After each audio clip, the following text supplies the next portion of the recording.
नमस्कार। MHD 7 के अंतर्गत आज हम जानेंगे शैली और मुहावरेदार प्रयोग। शैली क्या होती है?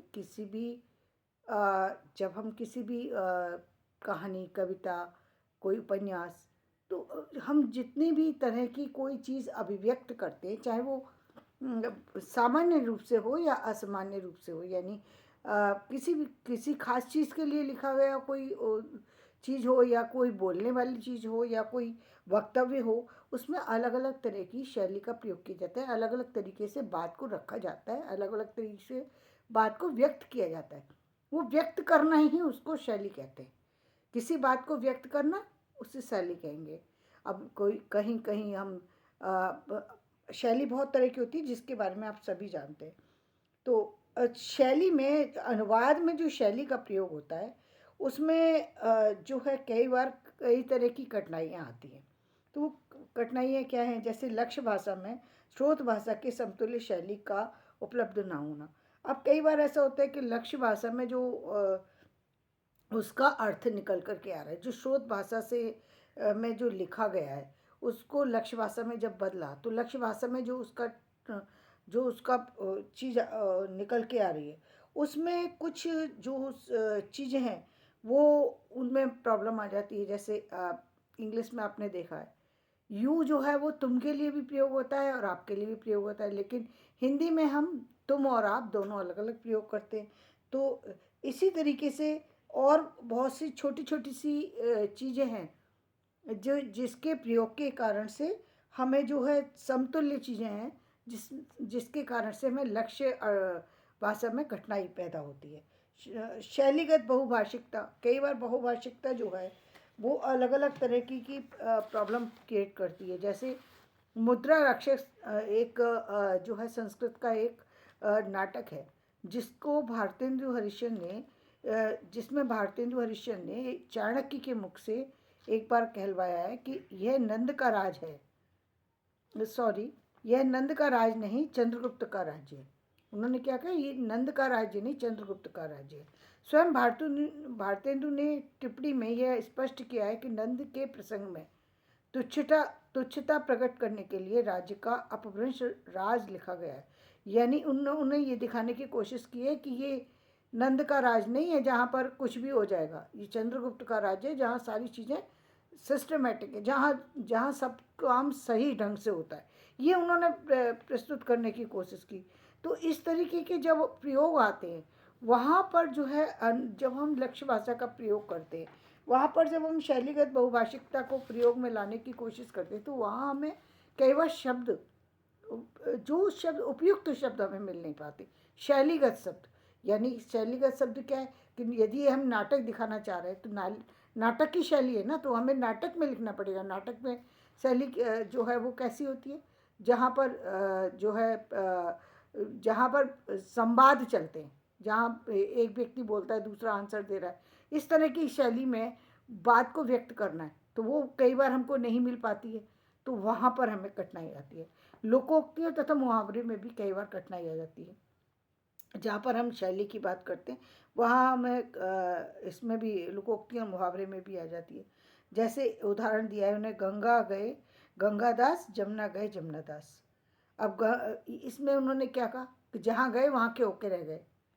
अब इसको यदि किसी और भाषा में प्रस्तुत किया जाए, तो उस मुहावरे को खोजना, उस तरह की प्रस्तुति को लाना, वो कहीं ना कहीं मुश्किल हो जाता है। रानी रूठेंगी, अपना सुहाग मना लेगी। अब इसका देखिए, इसी तरीके से कुम्हार का कुम्हारी पर बस नहीं चलता, तो गधे के कान उमेटता है। कुम्हार का कुम्हारी पर, अब देखिए यहाँ कुम्हार को जो है वो कुम्हार का कुम्हारी पर बस नहीं चलता, तो गधे के कान उमेटता है। तो उसमें जो दिखाया है, उसने ये दिखाया कि कभी कभी व्यक्ति अपनी खींच जो है वो दूसरे पे निकाल देता है। यानी प्रस्तुत प्रसंग में ये दिखाने की कोशिश की है, अपनी खींच व्यक्ति कभी कभी जब किसी व्यक्ति विशेष पर उसका वो अपनी गुस्से को प्रेजेंट नहीं कर पाता, तो वो किसी दूसरे पर अपने गुस्से को जाहिर कर देता है। तो इसी तरीके से जो लोकोक्तियाँ और मुहावरे हैं, उनको व्यक्त करने में कहीं ना कहीं हमें स्रोत भाषा और लक्ष्य भाषा में प्रॉब्लम आती है, और द्विभाषिकता में भी प्रॉब्लम आती है, जहाँ पर हमको सही शब्द को, उपयुक्त शब्द को खोजने में दिक्कत आती है, ताकि वो अर्थ, जो बात कही जा रही है, वो एज इट इज़ जा सके, वो लोकोक्ति के माध्यम से जा सके, मुहावरे के माध्यम से जा सके। तो वहाँ पर जो है प्रॉपर मुहावरा खोजना या लोकोक्ति खोजना या लोकोक्ति के जैसा बना, कोई ज़रूरी नहीं है ना कि किसी दूसरी भाषा में भी ये लोकोक्ति कही गई हो, ऐसा तो ज़रूरी नहीं है। तो वहाँ पर हमको कुछ ना कुछ क्रिएट करना पड़ता है। तो उस क्रिएट करने के लिए आपको उस भाषा की जानकारी होना ज़रूरी है, उस तरह के शब्दों की जानकारी होना ज़रूरी है, तभी आप अपनी बात को अच्छे से रख सकते हैं। ये तो रही ये तो हमने लोकोक्ति या मुहावरे की और एक नाटक की बात कही।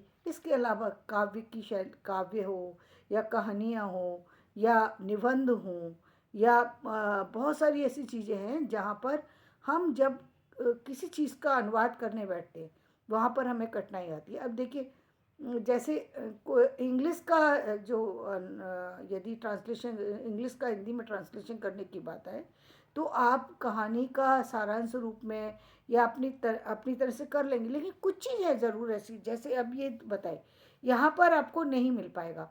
एक और भी मैं महत्वपूर्ण बात बता रही हूँ कि आप कई बार ऐसा भी होता है कि जैसे उपन्यास है, कोई उपन्यास लिखा गया है और हम उसको नाटक में प्रस्तुत करना चाहते हैं या सीरियल में प्रस्तुत करना चाहते हैं, कोई नाटक विषय से, कोई कहानी विषय से, कोई उपन्यास विषय से।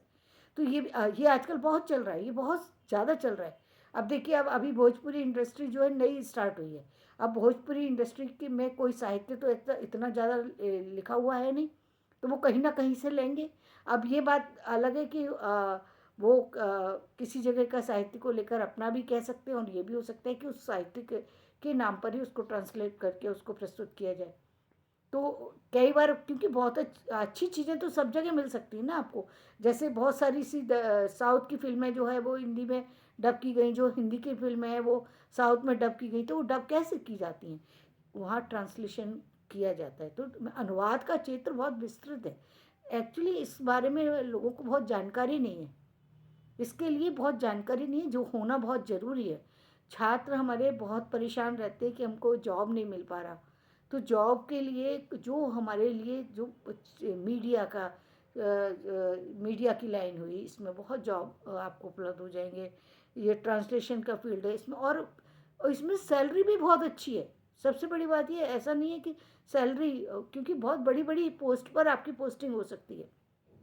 ये तो आपको ढूंढना पड़ेगा कि आप किस जगह के लिए अप्लाई कर रहे हैं। अब बड़े से बड़े पोस्ट के लिए अप्लाई कर सकते हैं, क्योंकि ये सामान्य के लिए ही नहीं है। यदि आज मोदी जी के साथ भी कोई ट्रांसलेशन के लिए कोई जा रहा है, तो वहाँ भी तो पोस्ट तो निकली ना, तभी उस व्यक्ति ने अप्लाई किया। आप कहीं भी अप्लाई कर सकते हैं, ये आपके ऊपर डिपेंड करता है कि आप कहाँ अप्लाई करते हैं।